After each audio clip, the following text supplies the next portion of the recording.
Գյորջյան Կասկադ 60 ամիս փուլային վճարում բազմաթիվ առավելություններ։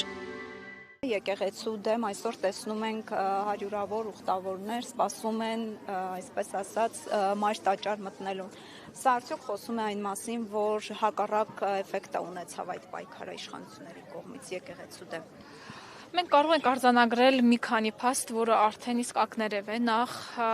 այն մարդաշատ հարձակումը, որ պլանավորվում էր իշխանությունների կողմից, միանշանակ արդեն տեսնում ենք, որ իջիկ է դառնում, որովհետև հանրությունը իր խոսքը ասաց, թե սոցիալական կայքերից սկսած, թե մեր սովորական առօրյա կյանքում մարդիկ ասացին, որ իրենց խոսքով, որ ամեն դեպքում իրենք իրենց եկեղեցու կողքն են, եւ հետեւաբար այս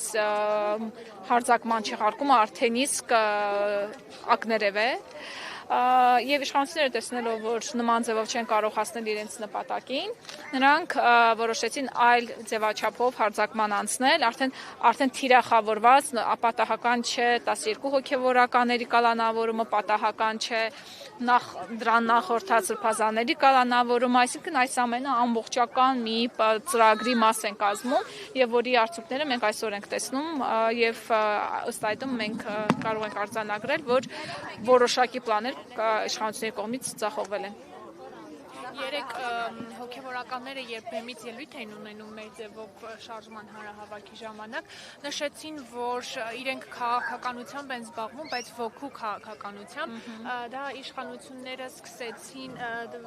թիրախավորել կամ անդրադառնալ, նշելով, որ ոչ կան այդուհանդերձ այնպիսի հոգևորականներ, որ կոնկրետ զբաղվում են քաղաքականությամբ եւ որ իրենք պետք է կրեն իրենց պատիժը։ Եկեք մի հատ հասկանանք քաղաքականությամբ զբաղվելը առհասարակ ինչ է, հետո հասկանանք ում ենք ասում քաղաքականությամբ զբաղվում է, թե քաղաքականությամբ չի զբաղվում։ Եթե մարդը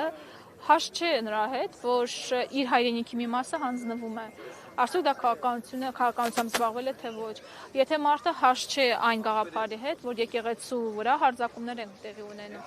այսինքն այս ամենը եթե մենք որակում ենք որպես քաղաքականությամբ զբաղվել, ամբողջ հայ ժողովուրդը այսօր զբաղվում է քաղաքականությամբ, որի իրավունքներ ունի եւ հայ առաքելական եկեղեցու մեր հոգեվորականները նույնպես Հայաստանի Հանրապետության քաղաքացիներ են, ովքեր իրավունք ունեն իրենց ձայնը